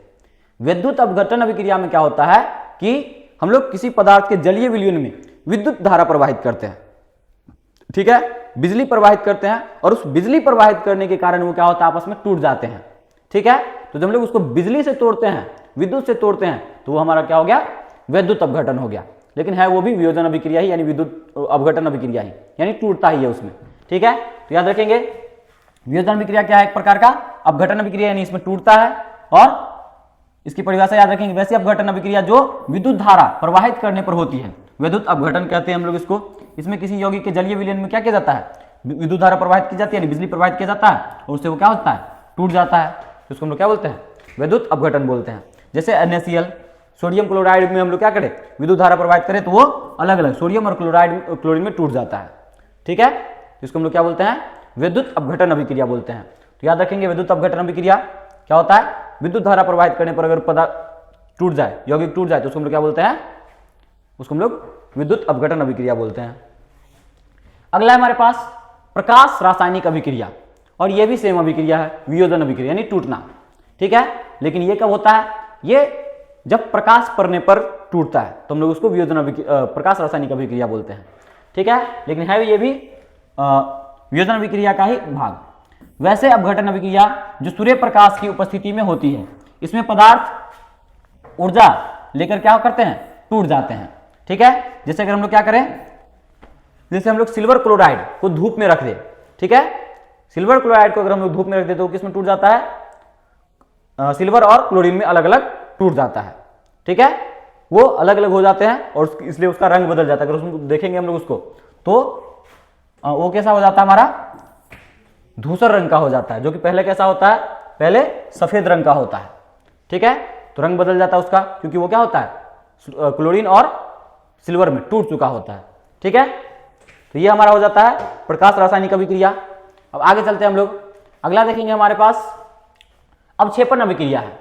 अवक्षेपण अभिक्रिया क्या होता है, तो हम लोग पहले भी आपको थोड़ी देर पहले बताए थे कि हम लोग कभी क्या करते हैं, जैसे दूध वगैरह होता है तो दूध वगैरह को हम लोग छोड़ दें तो थोड़ी देर बाद क्या होता है, उसके ऊपर से छाली पड़ जाता है, ठीक है, एक ठोस परत छाली पड़ जाता है। उसी तरीके से कई सारी अभिक्रियाओं में भी क्या होता है, अभिक्रिया संपन्न होने के बाद ऊपर से उस विलयन के ऊपर से एक ठोस पदार्थ, ठोस परत बन जाता है और उसी को हम लोग क्या बोलते हैं, अवक्षेप बोलते हैं। और इसी अभिक्रिया को हम लोग अवक्षेपन अभिक्रिया बोलते हैं, ठीक है। उस ऊपर वाले ठोस पदार्थ को जो परत बनता है उस परत को हम लोग क्या बोलते हैं, अवक्षेप बोलते हैं। और अभिक्रिया को क्या बोला जाता है, अवक्षेपन अभिक्रिया बोला जाता है। तो जिस रासायनिक अभिक्रिया में दो विलयन को मिलाने पर ठोस पदार्थ बनता है जो पानी में नहीं घुले, ठीक है, ऐसा अवक्षेप बने जो पानी में नहीं घुल सकता, इसको हम लोग क्या बोलते हैं, अवक्षेपन अभिक्रिया बोलते हैं। और अवक्षेपन अभिक्रिया में जो ठोस पदार्थ बनता है उसको हम लोग अवक्षेप बोलते हैं। और इसको दिखाते कैसे हैं, इसको तीर के निशान से दिखाते हैं और वो तीर का निशान नीचे की ओर होता है, ठीक है। अब इसका एग्जाम्पल हम लोग देख सकते हैं, जैसे अगर हम लोग सोडियम सल्फेट और बेरियम क्लोराइड को मिलाएं तो इससे क्या बनता है, बेरियम सल्फेट बनता है, ठीक है। जैसे हम लोग यहाँ पे हमारे पास सोडियम सल्फेट और बेरियम क्लोराइड, इसको हम लोग क्या कर दे, मिला दे तो इसमें क्या बनता है, बेरियम सल्फेट का अवक्षेप बनता है। यानी बेरियम सल्फेट जो ऊपर में छाली की तरफ परत बैठ जाता है, ठीक है, एक सॉलिड सा परत यानी ठोस परत बैठ जाता है, यानी कि अवक्षेप बन जाता है उसका, बेरियम सल्फेट का, और सोडियम क्लोराइड बनता है। तो इसको हम लोग क्या बोलते हैं, अवक्षेपन अभिक्रिया बोलते हैं, जिसमें ऊपर अवक्षेप बच जाए, ठीक है। अगला अब हमारे पास आता है उदासीनीकरण अभिक्रिया, ठीक है, न्यूट्रलाइजेशन रिएक्शन। उदासीनीकरण अभिक्रिया हम लोग किसको बोलते हैं, तो ऐसी अभिक्रियाएं जिसमें क्या हो, अम्ल हो और भस्म हो, और अम्ल और भस्म दोनों आपस में रिएक्शन करके क्या कर ले, लवण और जल बनाए। यहां पे आप लोग इतना ही याद रखिए कि अम्ल और भस्म आपस में रिएक्शन करके क्या बनाते हैं, जल और लवण बनाते हैं। आगे हम लोग जब दूसरा चैप्टर अम्ल और भस्म पढ़ेंगे तो वहां आपको ये अच्छे से ये चीजें समझ में आ जाएंगी। तो यहाँ पे आपको इतना याद रखना है कि अम्ल और भस्म यानी कि क्षारक आपस में अभिक्रिया करके क्या बनाते हैं, जल और लवण बनाते हैं, ठीक है। अम्ल और क्षारक जब अभिक्रिया करते हैं आपस में तो इन दोनों का ही अम्लीयता और क्षारीयता पूरी तरीके से खत्म हो गए और क्या बनता है, लवण बनता है, इसके अलावा जल बनता है। और इसी अभिक्रिया को हम लोग क्या कहते हैं, उदासीनीकरण अभिक्रिया कहते हैं, क्योंकि ना ही तो अभी ये जो बना है ये अम्लीय रहता है, ना ही क्षारीय रहता है। ये कैसा बन जाता है, ये लवण बन जाता है और जल बनता है, यानी उदासीन हो जाता है। तो इसको हम लोग उदासीनीकरण अभिक्रिया बोलते हैं। अब इसका एग्जाम्पल हमारे पास है, जैसे अगर हम लोग हाइड्रोक्लोरिक अम्ल को रिएक्शन करवा दें किसके साथ, सोडियम हाइड्रोक्साइड के साथ, तो हाइड्रोक्लोरिक अम्ल और सोडियम हाइड्रोक्साइड जब रिएक्शन करेगा तो ये क्या बनाएगा, ये NaCl और H2O, ठीक है, यानी सोडियम क्लोराइड और जल बनाएगा, ठीक है। सोडियम हाइड्रोक्साइड और हाइड्रोक्लोरिक अम्ल का अगर हम लोग रिएक्शन करवाएंगे तो वो सोडियम क्लोराइड और जल बनाएगा। ये सोडियम क्लोराइड जो हमारा NaCl ये हमारा नमक होता है, साधारण नमक जो हम लोग खाते हैं, ठीक है। आगे चलते हैं हम लोग। अब देखिए, अब अगला अभिक्रिया हमारे पास उपचयन अभिक्रिया। उपचयन अभिक्रिया, ऑक्सीडेशन, ठीक है। यह अभिक्रिया क्या होता है, तो उपचयन अभिक्रिया या फिर इसी को हम लोग क्या बोलते हैं, ऑक्सीकरण अभिक्रिया बोलते हैं। उपचयन या इसी को हम लोग बोलते हैं ऑक्सीकरण। ऑक्सीकरण क्यों बोलते हैं, क्योंकि इस अभिक्रिया में क्या होता है, ऑक्सीजन जुड़ता है किसी पदार्थ के साथ। जब ऑक्सीजन जुड़ता है तो हम लोग उसको क्या बोलते हैं, उपचयन अभिक्रिया बोलते हैं या ऑक्सीकरण अभिक्रिया बोलते हैं। लेकिन इसके अलावा एक और भी काम हो सकता है, या तो ऑक्सीजन जुटे या तो हाइड्रोजन निकले, दोनों ही को हम लोग क्या कहते हैं, ऑक्सीकरण अभिक्रिया या उपचयन अभिक्रिया ही बोलते हैं, ठीक है। लेकिन हम लोग नॉर्मली याद रख सकते हैं कि ऑक्सीजन जब जुड़े, ऑक्सीजन का जुड़ना क्या कहलाता है, ऑक्सीकरण अभिक्रिया कहलाता है। तो देखिए क्या होता है, जब किसी पदार्थ में ऑक्सीजन जुड़ता है तो उसको हम लोग क्या बोलते हैं, या फिर हाइड्रोजन निकलता है, ऑक्सीजन जुड़ता है या फिर हाइड्रोजन निकलता है तो उसको हम लोग क्या बोलते हैं, उपचयन अभिक्रिया बोलते हैं, या फिर इसी को हम लोग क्या बोलते हैं, ऑक्सीकरण अभिक्रिया बोलते हैं। क्या बोलते हैं, ऑक्सीकरण अभिक्रिया बोलते हैं, ऑक्सीकरण अभिक्रिया बोलते हैं। इसका एग्जाम्पल हमारे पास क्या हो जाता है, जैसे अगर हम लोग क्या करें, कॉपर के साथ ऑक्सीजन को जोड़े और यहाँ पे क्या बन जाए, कॉपर ऑक्साइड बन जाए, तो यहाँ पे क्या हुआ, ऑक्सीजन को हम लोग कॉपर के साथ जोड़े और ये जुड़ना क्या कहलाता है, ये जुड़ना क्या कहलाता है, ऑक्सीकरण। यहाँ पे कॉपर के साथ ऑक्सीजन जुड़ा और ऑक्सीजन का जुड़ना क्या कहला गया, हमारा ऑक्सीकरण कहला गया, ठीक है। तो जब भी किसी पदार्थ के साथ ऑक्सीजन जुड़ता है तो प्रक्रिया कौन सी, प्रक्रिया अभिक्रिया कौन सी कहलाती है, हमारी ऑक्सीकरण अभिक्रिया कहलाती है या फिर उपचयन अभिक्रिया कहलाती है, ठीक है। अब दूसरा पढ़ते हैं हम लोग। अच्छा ये याद रखिए कि यहाँ पे क्या हो गया, यहाँ पे क्योंकि ऑक्सीजन जुड़ा किसके साथ आकर, कॉपर के साथ आकर, तो कॉपर का क्या हो गया, यहाँ पे कॉपर का यहाँ पे उपचयन हो गया। क्या हुआ, कॉपर का उपचयन हो गया, यानी ऑक्सीकरण हो गया। ठीक है, अब दूसरा अभिक्रिया हमारे पास अपचयन। ठीक है, अपचयन अभिक्रिया है। अपचयन अभिक्रिया क्या होता है, तो जब, और इसको हम लोग दूसरा क्या बोलते हैं, अवकरण बोलते हैं, उसको ऑक्सीकरण बोलते हैं और इसको अवकरण भी बोलते हैं, अवकरण। ठीक है, तो उपचयन या अवकरण अभिक्रिया। अब इसमें क्या होता है, जब किसी पदार्थ से ऑक्सीजन हटता है, उसमें ऑक्सीजन जुड़ता था, और इसमें अगर ऑक्सीजन हटेगा, वहां हाइड्रोजन हटता था और यहां पे हाइड्रोजन जुटेगा। ठीक है, तो जब किसी अभिक्रिया में ऑक्सीजन हटेगा और हाइड्रोजन जुटेगा, तो ऐसी अभिक्रिया को हम लोग क्या बोलेंगे, ऐसी अभिक्रिया को हम लोग अपचयन अभिक्रिया बोलेंगे, यानी कि क्या बोलेंगे हम लोग, दूसरे इसको अवकरण अभिक्रिया बोलेंगे। तो अपचयन या अवकरण अभिक्रिया बोलेंगे। ठीक है, इतना याद रखना है।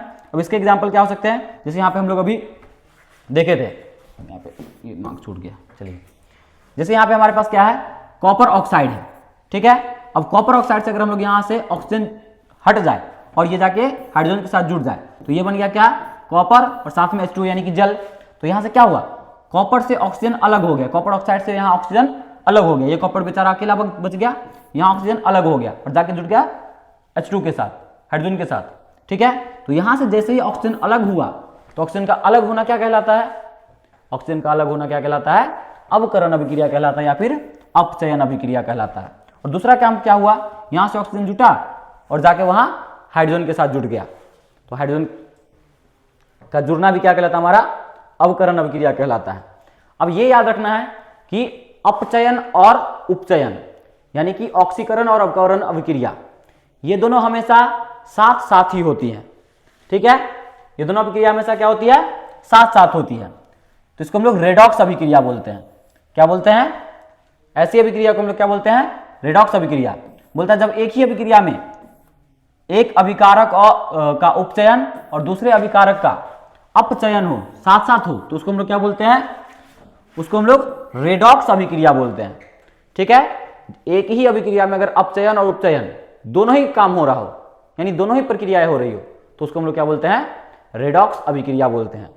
ठीक है, याद रखेंगे, अगर एक ही किसमें हो, एक ही अभिक्रिया में ऑक्सीकरण और अवकरण दोनों हो रहा हो, यानी एक अभिकारक का क्या हो रहा है, उपचयन हो रहा हो, और एक अभिकारक का अपचयन हो रहा हो, यानी ऑक्सीकरण और अवकरण दोनों हो रहा हो, तो उसको हम लोग क्या बोलेंगे, रेडॉक्स अभिक्रिया बोलेंगे। और रेडॉक्स कहां से बना है, तो ऑक्सीकरण को हम लोग बोलते हैं ऑक्सीडेशन, और अवकरण को हम लोग क्या बोलते हैं, अवकरण को हम लोग बोलते हैं रिडक्शन। तो रिडक्शन में से RED आ गया और ऑक्सीडेशन में से OX आ गया, और यहीं से क्या बन गया, रेडॉक्स अभिक्रिया। ठीक है, तो ये दोनों एक साथ होते हैं, इसलिए हम लोग इसको दोनों का आधा नाम लेकर रेडॉक्स अभिक्रिया बनाते हैं। इसका नाम हो जाता है रेडॉक्स अभिक्रिया। अब इसमें एग्जाम्पल आपको याद रखना है, जैसे CuO और H2O। तो यहाँ पर क्या हो रहा है, दोनों चीज हो रहा है, यहाँ से ऑक्सीजन अलग हो रहा है और यहाँ हाइड्रोजन जुट रहा है ऑक्सीजन के साथ। ठीक है, तो हाइड्रोजन का जुटना और ऑक्सीजन का अलग होना, ऑक्सीजन का अलग होना क्या हो गया, तो ऑक्सीजन का अलग होना हो गया हमारा अवकरण अभिक्रिया, और यहाँ ऑक्सीजन का हाइड्रोजन के साथ आकर जुटना क्या हो गया, हाइड्रोजन के साथ आकर जुटना क्या हो गया हमारा, तो हाइड्रोजन के साथ आकर जुटना हो गया हमारा ऑक्सीकरण, और यहाँ का ऑक्सीजन से अलग होना अवकरण। तो ऑक्सीकरण अवकरण यानी उपचयन अपचयन दोनों अभिक्रिया हो रही है, तो इसको हम लोग क्या बोलेंगे, रेडॉक्स अभिक्रिया बोलेंगे। ठीक है, अब इसके बाद हमारे पास कौन आता है, हाँ ये देखिए, यहाँ कॉपर से ऑक्सीजन अलग हो रहा है, तो यहाँ पे कॉपर का क्या हो गया, अपचयन हो गया, और हाइड्रोजन के साथ आकर ऑक्सीजन जुट रहा है, तो हाइड्रोजन का क्या हो गया, यहाँ पे अपचयन हो गया, उपचयन हो गया। ठीक है, अब चलिए आगे देखेंगे हम लोग। आगे हम लोग को इसमें पढ़ना है संक्षारण के बारे में। संक्षारण क्या होता है, देखिए आप लोग देखे होंगे कि लोहे की चीजें या फिर कोई भी जो चीज होती है, लोहे का एग्जांपल लेते हैं हम लोग, अगर लोहे की चीजें बाहर रखी रहे तो उसमें क्या होता है, जंग लग जाता है, और जंग लग के क्या होने लगता है, वो खराब होने लगता है, धीरे धीरे टूटने लगता है, टूट भकर के खत्म होने लगता है। ठीक है, तो इसी प्रक्रिया को, किसी चीज का खराब होके खत्म होने लगना जो होता है, इसी प्रक्रिया को हम लोग क्या बोलते हैं, संक्षारण बोलते हैं। ठीक है, तो देखिए जब कोई धातु, किसी भी धातु का, जब कोई धातु अपने आसपास अम्ल, नमी या वायु के संपर्क में आकर क्या करने लगती है, वह धीरे धीरे नष्ट होने लगती है, यानी धीरे धीरे खराब होकर खत्म होने लगता है, तो इस प्रक्रिया को हम लोग क्या बोलते हैं, संक्षारण बोलते हैं। ठीक है, जब भी कोई धातु अपने आसपास नमी, वायु और अम्ल वगैरह की उपस्थिति के कारण नष्ट होने लगे, खराब होने लगे, ठीक है, तो इसको हम लोग क्या बोलते हैं, संक्षारण अभिक्रिया बोलते हैं। अब इसका एग्जाम्पल क्या क्या हो सकता है, लोहे पर जंग लगना, लोहा को अगर हम लोग बाहर छोड़ दे ठंडी के दिनों में, ठंडी के दिनों में क्योंकि ओस होता है तो नमी हो गया, पानी हो गया, और हवा तो होता ही है, तो नमी, या फिर बारिश के दिनों में भी नमी और हवा के कारण क्या होता है, वो जल्दी खत्म क्या होता है, जंग लग के खराब होने लगता है। गर्मी के दिनों में थोड़ा कम होता है क्योंकि नमी कम होता है। इसके अलावा चांदी की जो चीजें होती है, चांदी की चीजों को अगर हम लोग देखेंगे तो उस पर चांदी जो होता है वो बाहर से ऑक्सीजन के साथ रिएक्शन कर करके ऑक्साइड बना लेता है, और ऑक्साइड की परत उस पर जम जाती है, तो चांदी पे काली काली या हरी हरी परत जम जाती है, ठीक है। तो जो चांदी होती है वो हवा में मौजूद सल्फर से चांदी क्या करता है, सल्फर के साथ रिएक्शन करके क्या बना लेता है, उस पर काली परत बना लेता है, और वो भी खराब होने लगती है, उसकी चमक खराब हो जाती है। चांदी के तो बात ही चमक से है, तो वो भी खराब होने लगता है। उसके अलावा तांबा जो होता है, तांबा पर आप लोगों को देखा होगा तो उस पर हरा हरा परत चढ़ जाता है, और वो किसके कारण चढ़ जाता है, तो वो कॉपर कार्बोनेट बना लेता है, ठीक है। इसके कारण क्या होता है, तांबे पर हरा रंग आ जाता है। तो ये सारी जो चीजें होती है, यानी चीजों का खराब होने लगना है, यही क्या कहलाता है, संक्षारण कहलाता है। अब संक्षारण से बचने का क्या उपाय है, तो कुछ उपाय इसके क्या क्या है, देखिए इसके बचाव क्या क्या है कि हम लोग इसको पेंट कर दे, जैसे अगर लोहा वगैरह है तो उसको हम लोग क्या कर देते हैं, पेंट कर देते हैं, रंग देते हैं। तो रंग देने से क्या होता है, वो डायरेक्ट नमी और हवा दोनों के संपर्क में डायरेक्ट नहीं आता है, जो हवा और नमी होती है वो उस रंग पे गिरता है, डायरेक्ट लोहे के संपर्क में नहीं आता है। तो इससे क्या होता है, लोहा बच जाता है, उस पर जंग नहीं लगता है, तो वो लंबे समय तक खराब नहीं होता है। इसके अलावा तेल या ग्रीस लगाकर, ग्रीस या तेल भी लगा दे तो क्या होता है, पानी उसके डायरेक्ट संपर्क में नहीं आता है। इसके अलावा भी क्या कर सकते हैं हम लोग, यस्त्र लेपन, या यानी कि किसी और धातु का उस पर परत चढ़ा देना, ठीक है, गैल्वेनाइजेशन। इसमें क्या किया जाता है, किसी और धातु का उस पर परत चढ़ा दिया जाता है, ठीक है। इसके अलावा और इस तरीके से इन सब चीजों से करके हम लोग क्या कर सकते हैं, उसको संक्षारण से बचा सकते हैं, यानी जंग वगैरह लगने से और खराब होने से हम लोग बचा सकते हैं। तो ये हमारा हो जाता है संक्षारण। इसके अलावा हमारे पास एक और टॉपिक है विकृगंधिता। तो देखिए अब धातुओं का खराब होना तो हमारा संक्षारण हो गया, लेकिन हमारे जो भोजन होते हैं, खाने पीने की चीजें होती है, वो सारी चीजें भी क्या होती हैं, लंबे समय तक छोड़ देने पर खराब होने लगती है, ठीक है। तो खाने पीने की चीजें जब लंबे समय तक छोड़ देने पर खराब होने लगती है उसको हम लोग बोलते हैं विकृगंधिता, ठीक है। क्या बोलते हैं हम लोग उसको, विकृत गंधिता। क्या बोलते हैं हम उसको, विकृत गंधिता। बोलता है जब वसा या तेल से बने खाद्य पदार्थ लंबे समय तक हवा यानी कि ऑक्सीजन के संपर्क में रहते हैं तो उसमें क्या होता है, उपचयन प्रक्रिया होने लगती है, ठीक है, और इसके कारण उनका स्वाद बिगड़ने लगता है और गंध आने लगती है, ठीक है, और वे खाने के लायक नहीं रहते। इसी को हम लोग क्या बोलते हैं, विकृत गंधिता कहते हैं, ठीक है। आप लोगों ने देखा हो गर्मी के दिनों में अगर खाना शाम तक छोड़ दिया जाए तो क्या होने लगता है, महकने लगता है, ठीक है, बासी हो जाता है, खराब हो जाता है और वो खाने के लायक नहीं बचता है। इसी को हम लोग क्या बोलते हैं, विकृत गंधिता बोलते हैं, ठीक है। अगर हम लोग सरल शब्दों में कहें तो खाने का क्या हो जाना, बासी होकर महकने लगना, ये क्या कहलाता है हमारा, यही हमारा कहलाता है विकृत गंधिता। इसको बचाने के लिए हम लोग क्या करेंगे, खाने को विकृत गंधिता से बचाने के लिए हम लोग क्या कर सकते हैं, हम लोग कर सकते हैं इस पे नाइट्रोजन गैस का यूज कर सकते हैं। नाइट्रोजन गैस एक अक्रिय गैस होता है, ठीक है, यानी वो किसी से रिएक्शन नहीं करता है जल्दी। तो नाइट्रोजन गैस का यूज करके क्या किया जाता है, जैसे आप लोग लेस वगैरह खाए होंगे, कुरकुरे वगैरह, तो लेस कुरकुरे वगैरह जो होता है उसमें देखोगे लोग बहुत बार बोलते हैं कि जितने का लेस नहीं उतना का तो हवा भर दिया। वो हवा जरूरी होता है, अगर वो हवा नहीं भरा गया लेस के पैकेट में तो वो खराब हो जाएगा, और उसमें जो हवा भरा जाता है वो नाइट्रोजन भरा जाता है।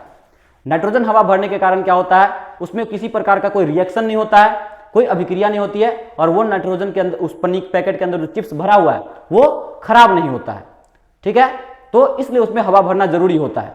तो याद रखेंगे चिप्स के पैकेट वगैरह में जो हवा भरा होता है कौन सा हवा भरा होता है, वो नाइट्रोजन हवा भरा होता है, नाइट्रोजन गैस भरा होता है, ठीक है। कौन सा गैस भरा होता है, नाइट्रोजन। तो इसको अच्छे से याद रखेंगे। इसके अलावा क्या किया जा सकता है, वायुरोधी बर्तन जिसमें हवा ना जा सके अंदर, इससे बर्तन का यूज कर सकते हैं। ऐसे बर्तनों में हम लोग भोजन को रखेंगे तो वो जल्दी खराब नहीं होंगे। इसके अलावा शीतलन, खाने को क्या किया जाता है, रेफ्रिजरेटर में, फ्रिज में रख दिया जाता है। फ्रिज में ठंडा रहता है तो उसमें क्या होता है, ज्यादा समय तक भोजन टिक जाता है, खराब नहीं होता है। तो ये सारे उपाय हमारे विकृत गंधिता से बचाने का, ठीक है। अब आगे देखेंगे हम लोग। अब देखिए दहन है, दहन एक प्रक्रिया हम लोग पढ़ेंगे। दहन क्या होता है? तो दहन क्या होता है? बेसिकली जलना, किसी भी पदार्थ का जलना। और जलेगा कब? तो याद रखें कि कोई भी पदार्थ तभी जलता है जब ऑक्सीजन अवेलेबल हो, ठीक है। जब तक वहां पे ऑक्सीजन नहीं होगा तब तक वो पदार्थ नहीं जलेगा।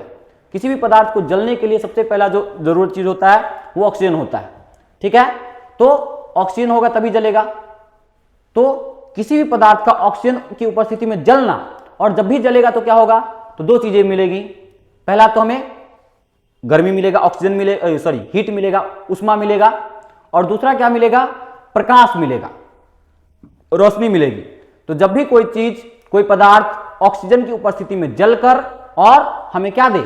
हमें उष्मा और प्रकाश दे, तो उस प्रक्रिया को हम लोग क्या बोलते हैं? दहन बोलते हैं। आइए परिभाषा देखते हैं हम लोग इसकी।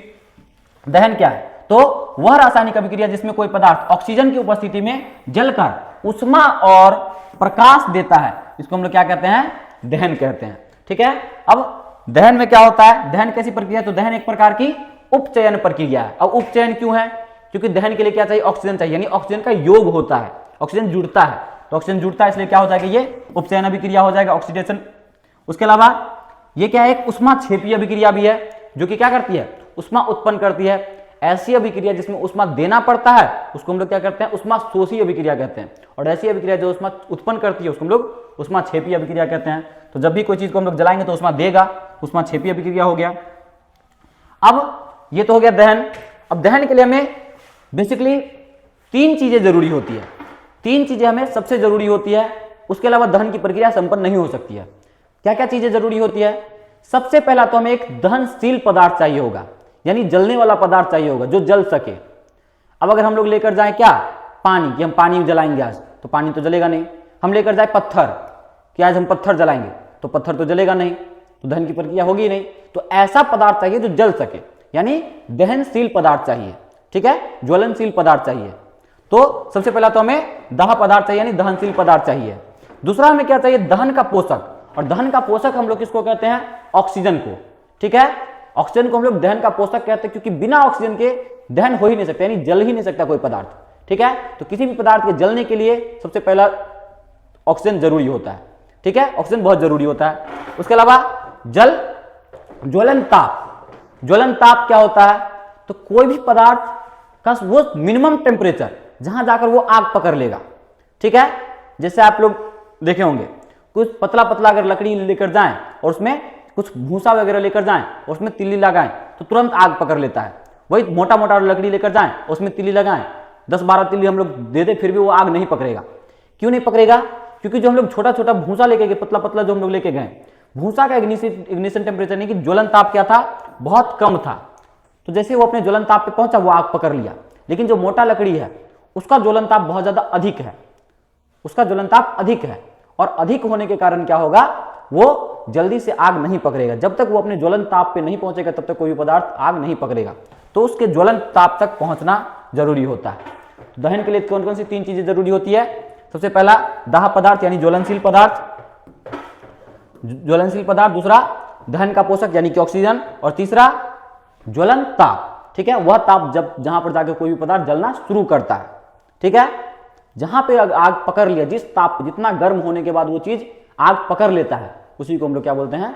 ज्वलन ताप बोलते हैं, ठीक है। तो चलिए ये हमारा हो गया दहन। अब आगे हम लोग देखते हैं ज्वाला। ज्वाला क्या होता है? तो देखिए अगर हम लोग देखे होंगे तो कोई भी पदार्थ जिस जगह पर जल रहा होता है उसी जगह को हम लोग क्या बोलते हैं? उसका ज्वाला बोलते हैं। जैसे अगर हम लोग मोमबत्ती देखे हों तो मोमबत्ती क्या है? मोमबत्ती में यहाँ पे धागा होता है और ये यहाँ पे इस तरीके से जल रहा होता है। तो ये जो जल रहा है, ये जो जलने वाला भाग है, इसी को हम लोग क्या बोलते हैं? ज्वाला बोलते हैं, फ्लेम, इंग्लिश में फ्लेम, ठीक है। तो ये हो गया ज्वाला। अब ये जो मोमबत्ती का ज्वाला होता है, इस मोमबत्ती के ज्वाला का 3 भाग होता है, ठीक है। मोमबत्ती के ज्वाला के कितने भाग होते हैं?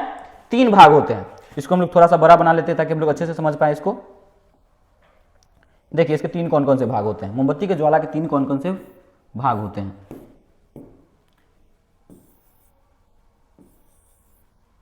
देखिए एक तो सबसे बाहर वाला भाग होता है, ठीक है। सबसे बाहर वाला भाग जो कि ऑक्सीजन के सीधे संपर्क में है।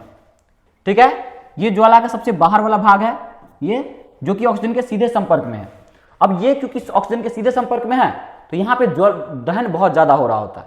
ठीक है, यानी खूब जल रहा होता है, यहाँ पे ज्वलन, यहाँ पे इसका दहन खूब ज्यादा हो रहा होता है, और दहन खूब ज्यादा होने के कारण ये सबसे ज्यादा गर्म भी होता है। ठीक है, तो ये सीधे सीधे संपर्क में होता है ऑक्सीजन के, इसलिए ये सबसे ज्यादा गर्म होता है और सबसे ज्यादा दहन यहीं पे होता है। तो सबसे पहला जो हमारा सबसे बाहरी भाग होता है, नीला क्षेत्र होता है, उसका रंग कैसा होता है? नीला होता है, क्योंकि वहां पे पूर्ण दहन हो रहा होता है। तो यहाँ पे क्या होता है? पूर्ण दहन होता है, और पूर्ण दहन होने के कारण उसका रंग कैसा होता है? नीला होता है, क्योंकि यहाँ पे ऑक्सीजन पूरा पूरा मिल पाता है, क्योंकि बाहर से आने वाला ऑक्सीजन सबसे पहले यही मिलता है, तो इसको पूरा पूरा ऑक्सीजन मिलता है। और पूरा पूरा ऑक्सीजन मिलने के कारण क्या होता है? यहाँ पे पूर्ण दहन होता है, और पूर्ण दहन होने के कारण कैसा होता है? रंग इसका नीला होता है। अब उसके बाद आता है इसके अंदर का भाग। ठीक है, अब इसके अंदर का जो भाग होता है, ठीक है, दूसरा जो भाग होता है इसका मध्य भाग, वो पीला होता है। वहां पे थोड़ा थोड़ा क्या होता है, ये जो सबसे बाहर वाले भाग से, ये सबसे बाहर वाले भाग से जो ऑक्सीजन बच जाता है वो इसके दूसरे भाग तक पहुंच पाता है। तो मध्य भाग में क्या होता है?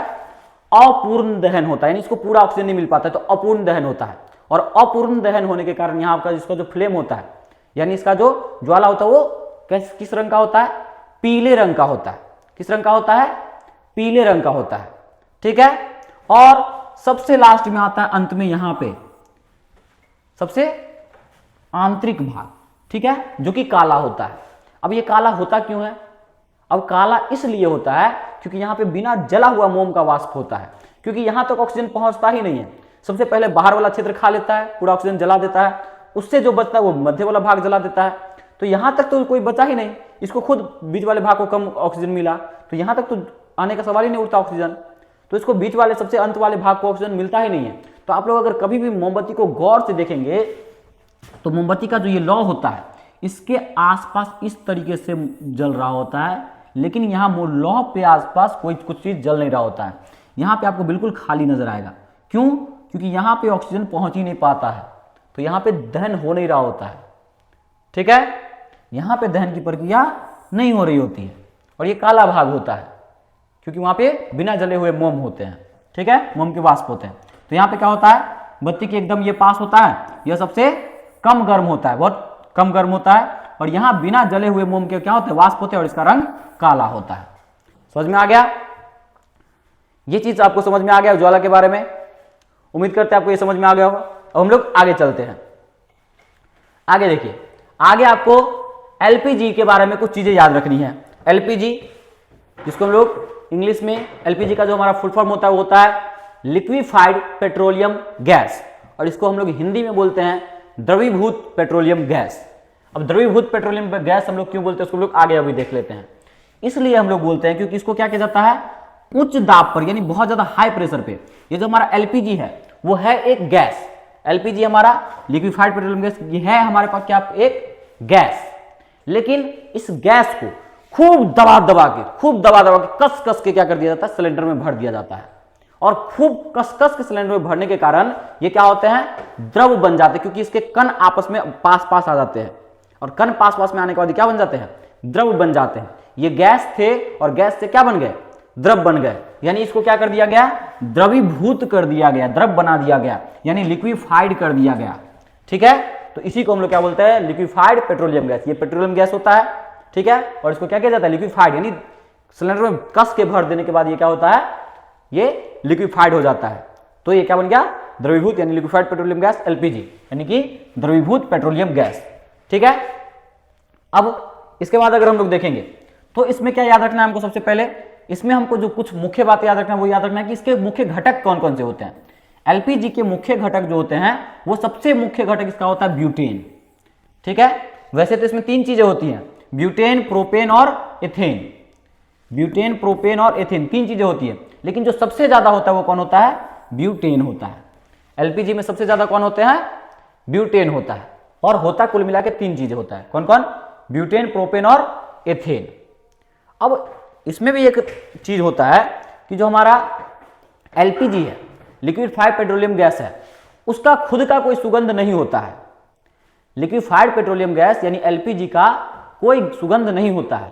तो पहले के समय में क्या होता था कि गैस लीक हो जाता था, आग लग जाता था, लोगों को पता ही नहीं चलता था। गैस लीक हो रहा होता लोगों को पता ही नहीं चलता था, तो कुछ ना कुछ तो करना था। तो इसका एक उपाय ढूंढा गया। उसमें क्या कर दिया गया, एक और गैस मिला दिया गया जो कि उसका थोड़ा खराब सुगंध होता है, ठीक है। एक दुर्गंधित गैस मिलाया गया उसमें जिसका गंध खराब हो, ठीक है। और उस गैस का नाम क्या था, उस गैस का नाम था हमारे पास एथिल मर्कैप्टन। क्या नाम था उसका, एथिल मर्कैप्टन। किधर गया, हाँ ये रहा हमारा एथिल मर्कैप्टन। क्या मिलाया गया, एथिल मर्कैप्टन। और ये एथिल मर्कैप्टन के कारण ही क्या होता है, पेट्रोलियम गैस एलपीजी का जो गंध होता है वो इसी गैस के कारण होता है। किसके कारण, एथिल मर्कैप्टन के कारण। तो एलपीजी में दुर्गंध किसके कारण होती है, किस गैस के कारण, तो याद रखेंगे किसके कारण होता है, एथिल मर्कैप्टन के कारण होता है। एलपीजी गैस का जो दुर्गंध होता है किसके कारण, एथिल मर्कैप्टन के कारण। तो इसमें आपको यही याद रखना कि एथिल मर्कैप्टन के कारण इसका क्या होता है, दुर्गंध होता है। इसके अलावा इसका जो मुख्य घटक होता है वो क्या होता है, ब्यूटेन होता है। और 3 जो घटक होते हैं कौन कौन होते हैं, ब्यूटेन, प्रोपेन और एथेन। इसको हम लोग लिक्विफाइड यानी द्रवीभूत पेट्रोलियम गैस क्यों बोलते हैं, क्योंकि इसको होता तो ये गैस है लेकिन जान के इसको हम लोग द्रव बना देते, तो ये हो गया हमारा द्रवीभूत, ठीक है। हाई प्रेशर पर हम लोग उसको दबा के रख देते हैं तो ये हमारा द्रव बन जाता है, तो इसको हम लोग कह दिए द्रवीभूत, ठीक है। चलिए यहां पे अब हमारा ये चैप्टर बिल्कुल पूरी तरीके से खत्म हो जाता है। अब इसमें हमारा कुछ नहीं बचा है। उम्मीद करते हैं आप लोगों को ये वीडियो अच्छा लगा होगा। अच्छा लगा तो ऐसे ही चले नहीं जाना है, कमेंट करके जरूर बताइए कि आपको ये वीडियो अच्छा लगा या नहीं लगा, ठीक है। और चैनल को भी सब्सक्राइब कीजिए अगर नए हैं तो, लाइक भी कीजिए इस वीडियो को। मिलते हैं हम लोग अपनी अगली वीडियो में, तब तक के लिए पढ़ते रहिए, बढ़ते रहिए। Let's study, let's grow, let's crack BSc भी।